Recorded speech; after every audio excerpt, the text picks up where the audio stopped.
Assalamualaikum warahmatullahi wabarakatuh.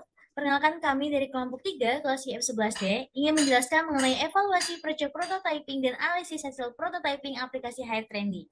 Sebelumnya perkenalkan nama saya Lia Hironisa dengan NIM 23111022124. Baik, untuk selanjutnya ini ada beberapa anggota kelompok kami. Yang pertama Amanda Windu Gustias dengan NIM 23111022121 sebagai prototyper. Ada saya, selanjutnya ada Zara Suraya Putri 23111022127 sebagai prototyper. Naya Putri Setiasi 23111022155 sebagai High Designer Fidelity. Lalu ada Safa Adila Santoso dengan NIM 23111022158 sebagai Low Designer Fidelity. Pada perancangan desain kami menggunakan metode desain sprint. Ada 6 tahap pada metode ini. Yang pertama ada understand. Di sini kami mengidentifikasi masalah-masalah yang dihadapi oleh pengguna. Nah, masalahnya itu adalah ketika seseorang ingin ke salon, itu susah untuk menyocokkan jadwal. Lalu juga ketika ingin salon, susah untuk mencari hairstylist atau penata rambutnya yang cocok gitu, yang tidak susah untuk mencari yang berkompeten gitu, dan susah juga untuk menyocokkan harga dan lain sebagainya. Selanjutnya yang kedua, define. Define ini dari masalah yang tadi, yang pada understand, kami akhirnya membuat suatu aplikasi bernama Hair Trendy. Di sini aplikasinya itu dirancang dengan fitur pencarian canggih, sistem reservasi online. Lalu juga di sini kita bisa mencari hairstylist yang kompeten, potongan rambutnya atau modelan nanti rambutnya seperti apa, kita bisa menyesuaikan, harganya kita bisa menyesuaikan, tanggal ya waktunya semuanya kami bisa menyesuaikan. Perkenalkan, saya Safa Adila Santoso dengan NIM 23111102158. Untuk tahap selanjutnya adalah tahap diverge. Tahap diverge merupakan tahap mengembangkan ide rancangan aplikasi untuk menyelesaikan permasalahan yang ada. Aplikasi ini berfungsi untuk memberikan solusi dalam memilih hairstyle dengan mengatur schedule dengan sang hairstylist.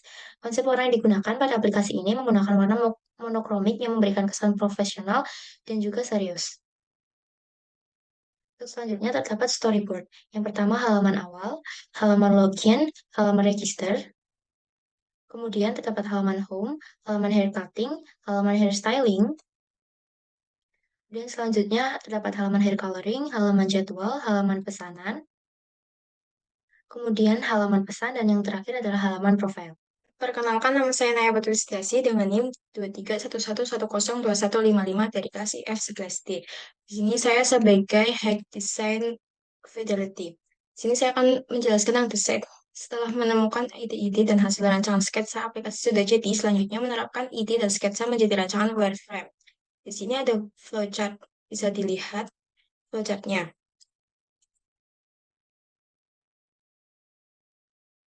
Selanjutnya ada halaman mulai. Selanjutnya ada login. Layar ini merupakan bagian dari proses pembuatan akun. Di sini, jika pengguna sudah memiliki akun, langsung memilih login, dan jika pengguna belum memiliki akun, harus membuat akun terlebih dahulu. Selanjutnya ada halaman home. Di sini di halaman home terdapat fitur search, service, dan recommendation. Di fitur service ada 3 bagian, yaitu yang pertama hair cutting, hair styling, dan hair coloring.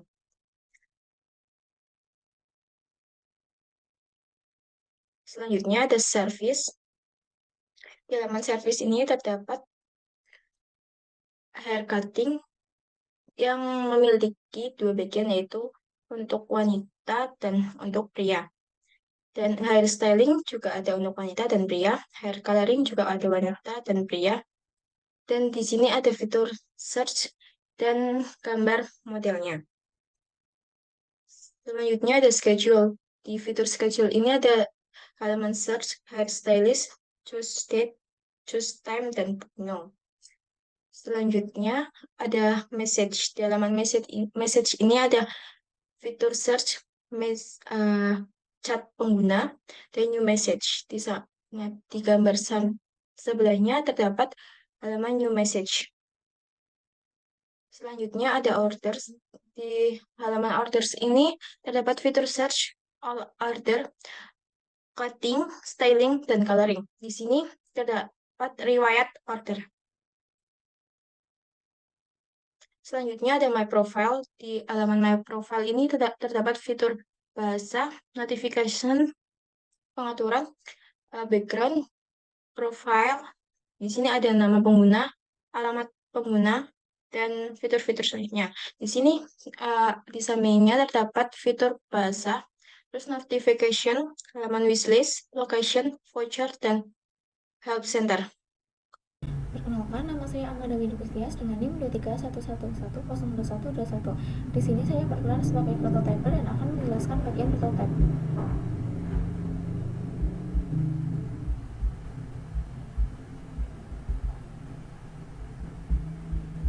Prototype adalah tahapan untuk membuat tampilan desain UI aplikasi menjadi berfungsi sebagai aplikasi yang bisa digunakan untuk calon pengguna aplikasi. Pada halaman registrasi, pengguna diminta untuk memasukkan username dan password, kemudian akan diarahkan ke halaman home. Pada halaman home, pengguna dapat melihat tampilan yang ada di halaman home atau melakukan pemesanan seperti hair cutting, hair styling, atau hair coloring. Di halaman pemesanan hair styling, pengguna dapat memilih gender, female atau male, kemudian mengklik gambar style rambut yang diinginkan. Setelah itu akan diarahkan ke halaman schedule. Sama seperti hair styling, pada halaman hair coloring, pengguna dapat memilih gender, female atau male, kemudian dilanjutkan dengan halaman berikutnya dengan mengklik gambar warna rambut yang diinginkan. Setelah itu, pengguna akan diarahkan ke halaman schedule. Pada saat mengirim pesan, pengguna dapat mengklik new message, kemudian akan diarahkan ke halaman new message. Di riwayat order, pengguna dapat melihat riwayat pemesanan yang telah dibuat sebelumnya. Kemudian di bar My Profile. Di bar My Profile ini, pengguna dapat melihat komponen seperti wishlist, location, voucher, help center, dan bahasa. Untuk menuju ke komponen-komponen tersebut, pengguna mengklik sesuai tujuan yang diinginkan. Selanjutnya ada validasi. Pada tahap ini, menguji dan menilai hasil prototipe yang telah dibuat dengan melibatkan responden. Ada 3 pengujian. Yang pertama, heuristic evaluation. Yang kedua, usability testing. Yang ketiga, overall relative efficiency. Selanjutnya ada heuristic evaluation. Di teks ini terdapat 5 number. Yang pertama, melakukan registrasi. Yang kedua, melakukan pemesanan hair cutting. Yang ketiga, melihat riwayat order. Yang keempat, mengirim pesan. Dan yang kelima, melakukan penjelajahan di halaman My Profile. Selanjutnya di hasil heuristic evaluation. Ini di, di hasil ini terdapat 10 nomor. Di masing-masing nomor terdapat 3 bagian. Nomor 1, visibility of system status. Di bagian ini menghasilkan satu semes dan hasil totalnya 3.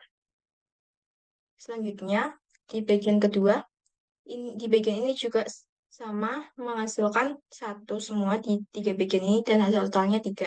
Yang nomor 3 juga, nomor 3 ini di bagian pertama itu menghasilkan 1, di bagian kedua menghasilkan 0 semua, yang bagian ketiga menghasilkan 1 semua, sehingga teks 1 hasilnya 2, teks 2 hasilnya 2, teks 3 hasilnya 2, teks 4 hasilnya 2, dan teks 5 hasilnya 2.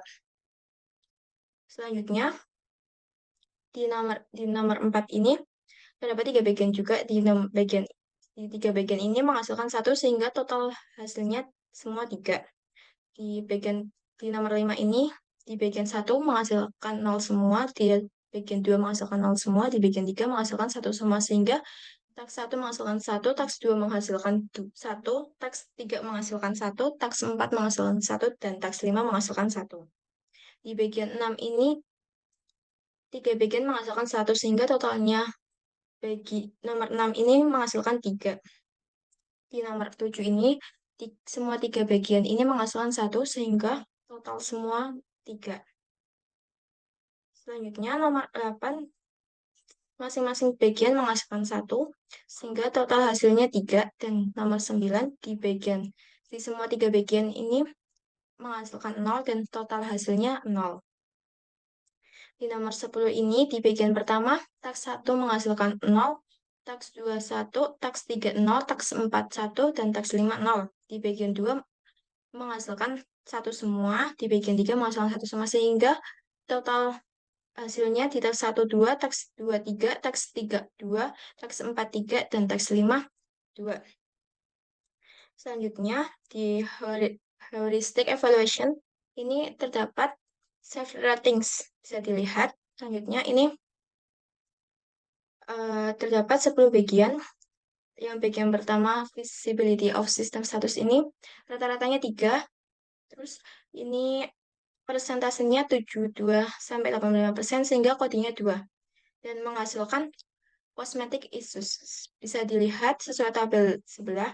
Dan rata-rata skornya yang tes 1 1,4, tes 2 2,2, tes 3 2,3, tes 4 2,4, tes 5 2,3, dan rata-rata totalnya 2,4. Selanjutnya ada rekapitulasi penilaian. Ini ya ada 10 nomor, dan feasibility of system status ini rata-ratanya 3 dan rata-rata totalnya 26. Dan ini terdapat presentasinya di sebelah sini, di sampingnya, bisa dilihat. Selanjutnya ada temuan positif. Terdapat 7 temuan positif. Yang pertama, feasibility of system status. Semua halaman aplikasi dapat menyampaikan informasi dengan baik. Yang kedua, match between system and the real world. Semua halaman memiliki elemen UI yang mudah dikenali. Yang ketiga, consistency and standards. Semua desain, setiap layar, dan elemen UI konsisten. Yang keempat, recognition rather than recall. Dapat melihat daftar produk atau halaman yang baru dilihat dan menyediakan item navigasi yang mengurangi beban kognitif. Selanjutnya, yang kelima, flexibility and efficiency use. Secara keseluruhan menunjukkan fokus yang kuat pada fleksibilitas dan efisiensi. Yang keenam, aesthetic and minimalist design. Semua halaman sederhana dan mudah dimengerti dengan icon yang jelas. Yang tujuh, help and documentation. Informasi bantuan terorganisir dengan baik. Pengguna menemukan jawaban dan pertanyaan dengan mudah. Temuan negatif terdapat 3. Yang pertama, user control and freedom. Pengguna tidak dapat mengakses aplikasi tanpa mendaftar atau masuk terlebih dahulu. Yang kedua, error prevention. Tidak ada pemberitahuan atau peringatan kepada pengguna saat melakukan tindakan yang menghasilkan konsekuensi. Yang ketiga, help users recognize, diagnose, dan recover from errors. Semua halaman desain tidak menampilkan pesan kesalahan yang dapat dibaca pengguna. Kemudian ada rekomendasi. Yang pertama, pengembangan fitur dasar yang dapat diakses tanpa login. Yang kedua, peningkatan notif pemberitahuan. Yang ketiga, pengembangan pesan kesalahan. Perkenalkan, nama saya Sarah Surya Putri dengan NIM 23111102127. Pada proyek ini, saya sebagai prototyper. Di sini saya akan menjelaskan mengenai usability testing. Pada usability testing, kami telah melakukan pengujian dan menghasilkan data pengujian dari 10 pernyataan dan 16 responden yang memiliki keterangan sangat tidak setuju, netral, setuju, dan sangat setuju. Pernyataan 1, saya akan sering menggunakan atau mengunjungi aplikasi AirTrendy. Responden menjawab tidak setuju 1, netral 3, setuju 7, sangat setuju 4. Begitu seterusnya sampai pernyataan 10. Setelah itu terdapat rumus perhitungan skor SUS. Untuk pertanyaan bernomor ganjil sama dengan bobot nilai dikurangi 1. Pertanyaan bernomor genap sama dengan 5 dikurangi bobot nilai. Maaf, harusnya pernyataan, lalu setelah itu total seluruh penilaian dan hitung nilai rata-rata SUS. X sama dengan jumlah bobot nilai keseluruhan, N jumlah responden pengujian. Selanjutnya skor awal pengguna, yaitu skor yang dihasilkan dari jawaban responden. Jika responden memilih sangat tidak setuju, maka 1, tidak setuju 2, netral 3, setuju 4, dan sangat setuju 5. Untuk responden pertama, pernyataan pertama nilainya adalah 5, berarti responden memilih sangat setuju. Dan pernyataan kedua nilainya adalah 3, maka responden memilih netral. Begitu seterusnya sampai responden 6 memilih keseluruhan pernyataan 1-5 dan menghasilkan skor berikut. Setelah itu ada skor dari keseluruhan pengguna. Nah, untuk skor dari keseluruhan pengguna di sini ada skor total, di mana skor total tersebut adalah penjumlahan dari seluruh pernyataan 1 sampai pernyataan 10. Setelah itu skor SUS yang merupakan skor total dikali 2,5. Nah, namun pada pernyataan ganjil atau pernyataan 1 tadi rumusnya bobot nilai dikurangi 1. Di sini bobot nilainya adalah 5, maka menghasilkan skor 4. Nah, untuk pernyataan genap di sini pada pernyataan 2 untuk responden 1 adalah 5 dikurangi bobot nilai. 5 dikurangi bobot nilainya adalah 3, maka menghasilkan skor 2. Seterusnya sampai 16 responden dari 10 pernyataan. Setelah itu total, lalu skor SUS-nya dijumlah untuk mencari rata-rata skor SUS dan dibagi 16 responden. Maaf, ini seharusnya 16, yaitu skor SUS-nya yang telah dijumlahkan yaitu 1137,5 dibagi 16 menghasilkan 71,1.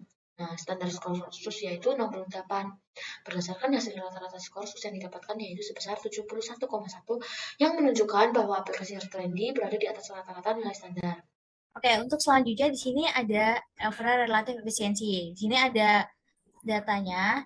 Datanya ini ada 16 responden. Nah, untuk keterangannya, N besar adalah jumlah tugas, R adalah jumlah pengguna, T besar task, dan T kecil itu adalah waktu. Oke, ini bisa dilihat datanya seperti ini. Lalu selanjutnya, nah, untuk rumus dasarnya itu seperti ini, lalu dikembangkan atau lebih detailkan menjadi seperti ini, dan dikali 100. Nah, pada tas satunya, itu N1-nya 1, T1-nya 3, dan seterusnya. Lalu, untuk perhitungannya, itu pertama, N1 dikali T1, yaitu 1 kali 3. Nanti ditambah N2 kali T2, yaitu ditambah 1 dikali 3, dan seterusnya. Nah, nanti untuk yang di bawahnya itu adalah penjumlahan atau total dari seluruh waktunya, dari T1 sampai T16. Itu hitung, yang atasnya dapat 95 dan yang bawah dapat 95. 95 bagi 95 adalah 1, 1 kali 100 adalah 100. Jadi untuk tes 1 hasilnya 100%. Nah, tes 1 1%, lalu tes 2 itu sama caranya. Lalu 108 bagi 108, 186 bagi 186 dikali 100 hasilnya 100%. Untuk tes 3-nya dapat 100% juga. Lalu untuk tes 4-nya itu di sini dapat 100%, tes 5-nya dapat 100%. Jadi untuk keseluruhannya totalnya adalah 100%. Gitu. Untuk overall relative efisiensinya adalah 100%. Baik, jadi kesimpulannya dalam perancangan aplikasi Trendy, kami menggunakan metode design sprint. Di sini ada 6 tahap, ada understand, define, diverge, decide, prototype, dan validasi. Nah, untuk dalam menganalisisnya, kita ada 3 analisis, yaitu ada heuristic evaluation untuk identifikasi masalah kegunaan, usability testing dengan SUS untuk evaluasi kegunaan berdasarkan feedback pengguna, dan overall relative efficiency untuk melihat efisiensi secara keseluruhan. Nah, untuk bagian heuristic evaluation itu rata-ratanya 2,4 yang didapatkan. Temuan positifnya ada 7, temuan negatifnya ada 3.